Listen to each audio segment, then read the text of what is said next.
अस्सलामुअलैकुम। Myself Syed Kashan Ali Hamdani. Welcome to my YouTube channel. आज हम एक्सरसाइज 2.2 का क्वेश्चन नंबर 5 करने जा रहे हैं। क्वेश्चन नंबर 5 है हमारे पास। Show that first part, determinant of this matrix will be equal to this. हमने ये प्रूव करना है कि लेफ्ट हैंड साइड और राइट हैंड साइड आपस में इक्वल है। तो लेफ्ट हैंड साइड ले लेते हैं सबसे पहले। left hand side is equal to A B C L M N X Y Z। ये हमारे पास लेफ्ट हैंड साइड है। अगर राइट को देखें तो आपको पास ये पता चल रहा है कि ए बी सी ये रो वाइज था, ऐसे कॉलम वाइज लिखा हुआ है। L M N row wise था, ऐसे कॉलम वाइज लिखा हुआ है। ये एक्स वाई जी इसको कैसे लिखा हुआ है, कॉलम वाइज। का मतलब कि हमने अगर लेफ्ट हैंड साइड पर का ट्रांसपोज ले लें तो हम राइट ऑब्टेन कर सकते हैं। तो टेकिंग ट्रांसपोज वी गेट। जब हम ट्रांसपोज अप्लाई करेंगे तो हमारे पास क्या आ जाएगा, A B C L M N X Y Z का। और ट्रांसपोज क्या करता है कि रोज को आप कॉलम्स में इंटरचेंज कर देते हैं। तो आपके पास क्या रिजल्ट आ जाएगा, ये रो वाइज है, इसे कॉलम वाइज लिख लें। आपके पास आ जाएगा ए बी सी, रो को मैंने लिखा कॉलम वाइज, फिर एल एम एन और फिर एक्स वाई जी, जो कि किसके इक्वल है, राइट हैंड साइड के। यही लेफ्ट हैंड साइड हमने ली और राइट को प्रूव कर दिया। राइट हमारे पास ये है बी सी। सो ये हमने क्या चीज फर्स्ट शो डेट कर दिया, यानी वेरीफाई कर दिया। नेक्स्ट इसका सेकंड पार्ट है। अब आपने लेफ्ट हैंड साइड बिल्कुल उसी पैटर्न में लेफ्ट हैंड साइड ले लें। लेफ्ट हैंड साइड लें तो आपके पास A B C 1 minus 3a 2 minus 3b 3 minus 3c 4 5 6। अब अगर राइट हैंड साइड को देखें तो आपको ये पता चल रहा है कि ए बी सी यानी रो 1 में कोई चेंजेस नहीं, और रो 3 को देखें 4 5 6 4 5 6, इसमें भी कोई चेंजेस नहीं। अगर कोई चेंज आ रही है तो वो रो नंबर 2 में आ रही है, which is equal to A B C 4 5 6। मैं इस पे क्या ऑपरेशन लगाने जा रहा हूं कि मैं इस पे ऑपरेशन लगाता हूं कि अगर ये मेरे पास है R2 को में अगर हम R3 को ऐड कर दें तो हमारे पास आता है 1 minus 3a plus a।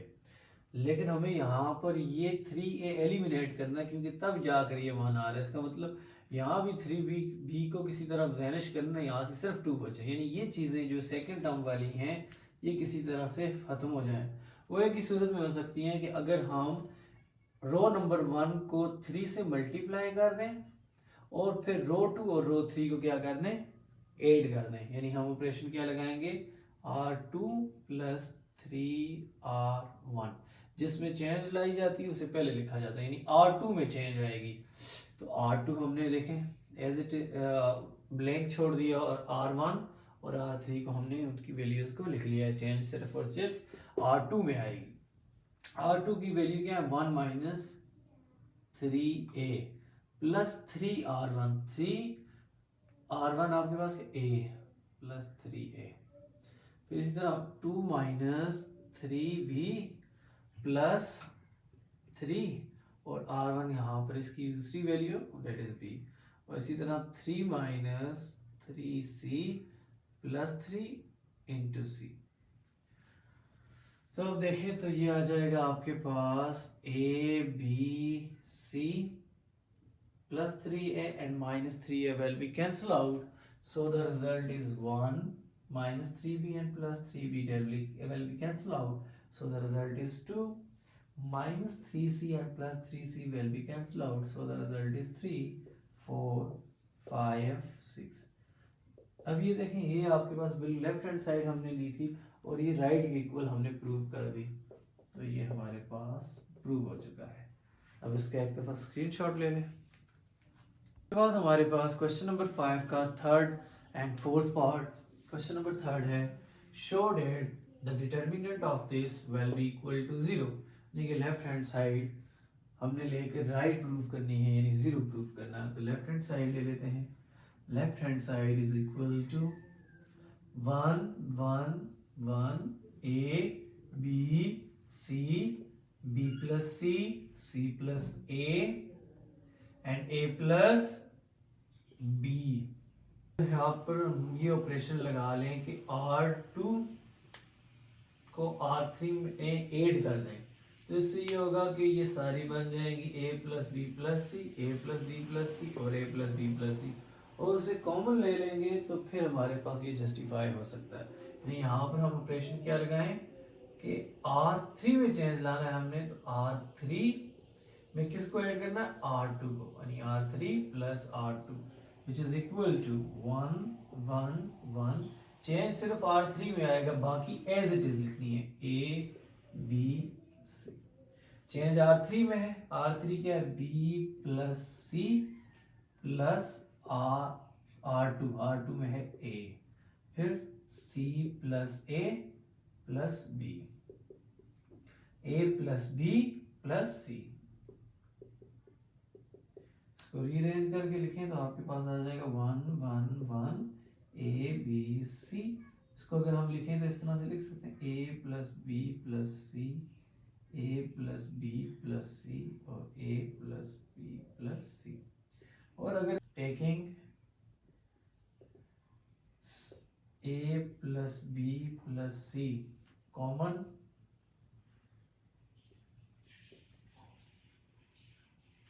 From row number 3 से हम इस a plus B plus C को कॉमन ले लेते हैं, तो हमारे पास आ जाएगा a plus B plus C into det becomes 1 1 1 a b c 1 1 1। अब देखें, हमने ये पढ़ी थी प्रॉपर्टीज डिटर्मिनेंट की कि अगर हमारे पास दो रोज या दो कॉलम्स आइडेंटिकल हों तो आपके पास डिटर्मिनेंट डायरेक्टली प्रॉपर्टी के लिहाज से हम ये बता सकते हैं कि डिटर्मिनेंट क्या होगा, 0 होगा। तो यहाँ पर देखें तो रो नंबर 1 और रो नंबर 3 आपस में इक्वल है, तो हम बाय यूजिंग द प्रॉपर्टी यहाँ पे लिख लें, यहाँ पे लिख लेते हैं by using property that states या state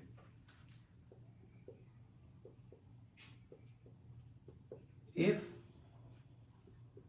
to rows or columns are identical then determinant should be 0, कि डिटर्मिनेंट क्या होगा, तो 0 होगा। So row number 1 and row number 3 are equal, row number 1 और रो नंबर 3 इक्वल हैं, तो हमारे पास ये क्या आ जाएगा, a प्लस बी प्लस सी इस प्रॉपर्टी के लिहाज से किससे मल्टीप्लाई हो जाएगा, 0 से, क्योंकि इसका डिटर्मिनेंट क्या आ जाएगा, 0। So that become 0 which is equal to right hand side. ये था हमारे पास क्वेश्चन नंबर 5 का थर्ड पार्ट, इसका स्क्रीनशॉट ले लें। हमारे पास इस वीडियो का लास्ट क्वेश्चन है क्वेश्चन नंबर 5 का fourth part. Left hand side लेनी है और राइट प्रूव करनी है। Left hand side is equal to B C C A B, A B C, A square B square C square. अब देखें तो आपको राइट हैंड साइड को अगर गौर से देखें तो आपको ये पता चल रहा है, यहाँ ए स्क्वायर है, यहाँ ए है, यहाँ बी स्क्वायर है, यहाँ बी है, यहाँ सी स्क्वायर है, यहाँ सी है, यहाँ ए क्यूब है, यहाँ ए स्क्वायर है, यहाँ बी क्यूब है और यहाँ बी स्क्वायर है, यहाँ सी क्यूब है और यहाँ सी स्क्वायर है। और यहाँ पर देखें तो यहाँ 1 है, यहाँ बी सी, यहाँ 1, यहाँ सी ए और यहाँ 1 और ए बी। अगर हम इसको राइट हैंड साइड को प्रूव करने के लिए हम ये कर लें, लेफ्ट लेके राइट प्रूव करने के लिए मल्टीप्लाई कर दें, ए बी से मल्टीप्लाई भी कर दें और डिवाइड भी कर दें, क्योंकि दोनों को कैंसिल आउट करो तो 1 ही आएगा, कोई इसमें डिस्टर्बेंस नहीं। B C C A B C A square B square C square. अब ये करने का ये मकसद है कि यहाँ पर ए इंक्रीज हो रहा है।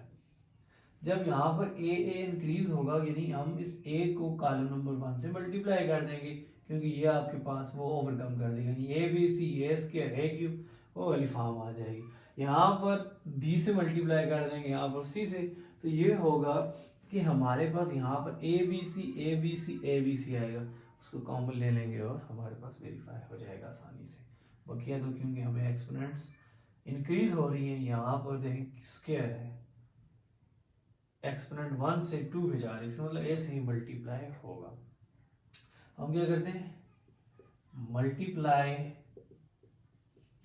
ये जो न्यूमरेटर की बात कर रहे हैं, ए को किससे मल्टीप्लाई कर देते हैं, with column 1, B with column 2 and C with column number 3। तो हमारे पास ये क्या आ जाएगा, 1 divided by A B C. यहाँ से ए बी सी कहाँ चला जाएगा, ये ए जो होगा कॉलम नंबर 1 से मल्टीप्लाई हो जाएगा, ये कॉलम नंबर 2 से और ये कॉलम 3 से। तो मल्टीप्लाई करें तो आपके पास कुछ इस तरह से आ जाएगा, ए बी सी, ये से मल्टीप्लाई ए से होगा ए स्क्वायर ए क्यूब, कॉलम 2 को किससे मल्टीप्लाई करना है, बी से, तो ये आ जाएगा B C A B square B cube, और कॉलम 3 से आपने किसको मल्टीप्लाई करना है, सी को, तो ये आ जाएगा C A B C square C cube. अब देखें तो which is equal to 1 divided by A B C. अब देखें ये ए बी सी ए या सी ए बी, ये सारे ए बी सी, आप इसे रीअरेंज करके ये लिख सकते हैं ए बी सी और ए बी सी, और ये क्या, A square A cube B square B cube C square C cube. अब देखें तो आपको ये पता चल रहा है कि जो रो नंबर 1 है उसमें ए बी सी कॉमन है तीनों में, तो हम उसे कॉमन ले लेते हैं, taking A B C common from row number 1 से हम कॉमन ले लेते हैं। तो आपके पास जब ये वाली चीज जो बाय मल्टीप्लाई हो रही है एज इट इज रहने दें, कॉमन जो आप ले रहे हैं वो क्या ले रहे हैं, ए बी सी को रो नंबर 1 से, तो आपके पास ये क्या बन जाएगा, इसकी जगह 1 1 1 ए square B square C square A cube B cube C cube. अब देखें तो आपके पास ये ए बी सी और ये A B C will be cancel out, so 1 1s are 1, so that becomes 1 1 1 a square b square c square a cube b cube c cube। अब देखें ये आपके पास वही बन रही है जो राइट हैंड साइड इन्होंने प्रूव करनी थी हमने, which is equal to right hand side, ये हमने क्या कर दिया, प्रूव कर दिया। ये था हमारे पास इस वीडियो का लास्ट लेक्चर, इसका स्क्रीनशॉट ले लें, इंशाल्लाह नेक्स्ट वीडियो में हम क्वेश्चन नंबर 6 करेंगे।